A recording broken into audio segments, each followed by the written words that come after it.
വർഷത്തെ ഇടവേളയ്ക്ക് ശേഷം മലയാള സിനിമാ രംഗത്തേക്ക് അതിശക്തമായി തിരിച്ചു വന്ന താരമാണ് മഞ്ജു വാര്യർ. ദിലീപുമായുള്ള വിവാഹം കഴിഞ്ഞ സാഹചര്യത്തിലാണ് 1999 മഞ്ജു വാര്യർ സിനിമാ രംഗത്ത് നിന്നും വിട്ടുനിന്നതെന്നും എല്ലാവർക്കും അറിയാം.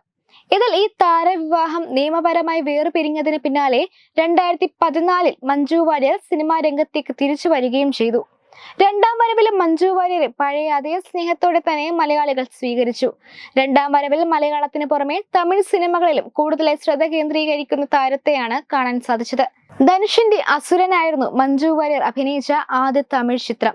അജിത്തിന്റെ തുനിവിന് പിന്നാലെ രജനീകാന്തിന്റെ വേട്ടയൻ, വിടുതലൈ പാർട്ട് 2 എന്നീ തമിഴ് ചിത്രങ്ങളിലും താരം അഭിനയിക്കുന്നു.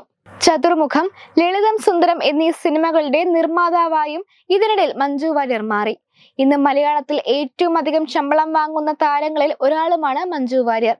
മലയാളത്തിൽ ഒരു സിനിമയ്ക്ക് 50 ലക്ഷത്തോളം രൂപയാണ് താരം പ്രതിഫലമായി വാങ്ങുന്നതെന്നാണ് അനൌദ്യോഗിക വിവരങ്ങൾ.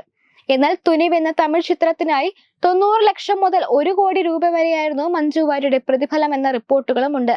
രജനീകാന്തിന്റെ വേട്ടയനിൽ തുനിവിനേക്കാൾ കുറഞ്ഞ പ്രതിഫലമാണ് മഞ്ജു വാര്യർക്ക് ലഭിച്ചതെന്ന സൂചനയുമുണ്ട്. രജനീകാന്ത് ചിത്രത്തിൽ 85 ലക്ഷമാണ് മഞ്ജുവിന് പ്രതിഫലമായി ലഭിച്ചതെന്നാണ് വിവരം. അതേസമയം രജനീകാന്തിന് 100 മുതൽ 120 കോടി, അമിതാഭ് ബച്ചന് 7 കോടി, ഫഹദ് ഫാസിലിന് 4 കോടി എന്നിങ്ങനെയുമായി പ്രതിഫലമെന്നും വിവിധ റിപ്പോർട്ടുകൾ അവകാശപ്പെടുന്നു. അതിനിടയിൽ ഇപ്പോഴിതാ മഞ്ജു വാര്യരുടെ മൊത്തം ആസ്തിയാണ് സമൂഹ മാധ്യമങ്ങളിൽ ചർച്ചയാകുന്നത്.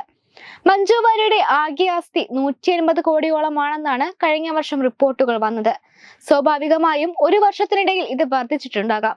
എന്നാൽ മഞ്ജു വാര്യരുടെ സ്വത്ത് വിവരം സംബന്ധിച്ച ഔദ്യോഗിക വിവരങ്ങളൊന്നും പൊതുജനമധ്യത്തിൽ ലഭ്യവുമല്ല. അഭിനയത്തിന് പുറമെ ട്വിറ്റർ, ഫേസ്ബുക്ക്, ഇൻസ്റ്റാഗ്രാം തുടങ്ങിയ സോഷ്യൽ മീഡിയ പ്ലാറ്റ്ഫോമുകളിലും വളരെ സജീവമാണ് മഞ്ജു വാര്യർ.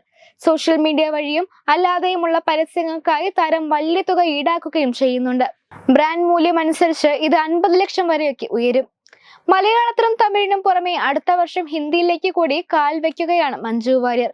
മാധവനോടൊപ്പം അമിക്രി പണ്ഡിറ്റ് എന്ന ചിത്രത്തിലാണ് താരം അഭിനയിക്കാൻ പോകുന്നത്. അതോടൊപ്പം തന്നെ തമിഴ് സൂപ്പർ സ്റ്റാർ വിജയ് നായകനാകുന്ന അവസാന ചിത്രത്തിലും മഞ്ജു വാര്യർ ഉണ്ടാകുമെന്ന സൂചനയുണ്ട്.